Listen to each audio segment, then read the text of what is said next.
প্রিয় দর্শক, সোনালী নিউজের আজকের আয়োজন সোনালী সারাদিনে সবাইকে স্বাগতম। দিনের শীর্ষ নিউজগুলো নিয়ে আপনাদের সাথে আছি আমি উপমা রায়। শুরুতে শুনবেন জাতীয় সংবাদ। অন্তর্বর্তী সরকারের প্রধান উপদেষ্টা ডক্টর মোহাম্মদ ইউনূস বলেছেন, জাতীয় ঐকমত্য কমিশন ও রাজনৈতিক দলগুলোর মধ্যে আলোচনার চূড়ান্ত পর্যায়ে চলছে এবং দলগুলো শিগগিরই সাংবিধানিক ও রাজনৈতিক সংস্কারের মূল বিষয়সমূহ নিয়ে একটি জুলাই সনদ সই করবে। রেলওয়ে পুলিশের আওতাধীন ৬টি জেলার ২৪টি থানায় আজ বৃহস্পতিবার থেকে জনসাধারণের জন্য অনলাইন জিডি সেবা আনুষ্ঠানিকভাবে চালু হয়েছে। এ সেবার মাধ্যমে দেশের প্রতিটি থানায় ধাপে ধাপে সব ধরনের জিডি অনলাইনে করার সুযোগ উন্মুক্ত হলো।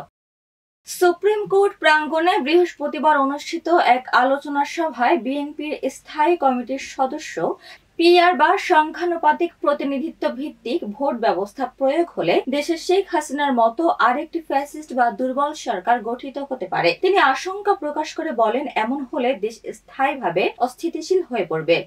চলতি বছরের ১ নভেম্বর থেকে পুনরায় পর্যটকদের জন্য উন্মুক্ত করা হবে দেশের একমাত্র প্রবাল দ্বীপ সেন্ট মার্টিন। বৃহস্পতিবার সচিবালয়ে এ তথ্য জানান বাণিজ্য মন্ত্রণালয়ের সচিব মাহবুবুর রহমান। তিনি আরো বলেন, আগামী ফেব্রুয়ারি মাস পর্যন্ত প্রতিদিন সর্বোচ্চ ২,০০০ পর্যটক সেন্ট মার্টিন দ্বীপে ভ্রমণের সুযোগ পাবেন। তবে পুরো পর্যটন মৌসুমে শুধুমাত্র জানুয়ারি ও ফেব্রুয়ারিতে দ্বীপে রাত্রি যাপনের অনুমতি থাকবে। দর্শক, এবারে আন্তর্জাতিক। শ্রীলঙ্কা, বাংলাদেশ এবং নেপালের পর এবার ভারতের হিমালয় অঞ্চলে লাদাখে সহিংসতা ছড়িয়ে পড়ার পর রাজধানী লেহুতে কারফিউ জারি করেছে কেন্দ্র সরকার।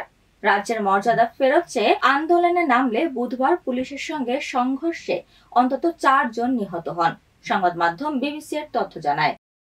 যুক্তরাষ্ট্রের নিউ ইয়র্কে জাতিসংঘের সাধারণ পরিষদের অধিবেশনের ফাঁকে এক বৈঠকে ভারতের তীব্র সমালোচনা করেছেন প্রধান উপদেষ্টা ডক্টর মোহাম্মদ ইউনূস। তিনি বলেছেন, গত বছর গণবিপ্লবকে ভারত ভালোভাবে নেয়নি, এ কারণে ভারতের সাথে বাংলাদেশের সম্পর্ক খারাপ হচ্ছে। দর্শক, এবারে খেলার খবর। পাকিস্তানের ২ ক্রিকেটার হারিস রউফ এবং সাহিব জাদা ফারহানের বিরুদ্ধে আইসিসিতে আনুষ্ঠানিক অভিযোগ দায়ের করেছে ভারত। রোববার দুবাইয়ে সুপার 4-এর ম্যাচে এই ২ ক্রিকেটার শত্রু দেশ ভারতকে দেখিয়ে এমন কিছু যাপন করেন যা নিয়ে ক্ষেপেছে ভারতীয়রা।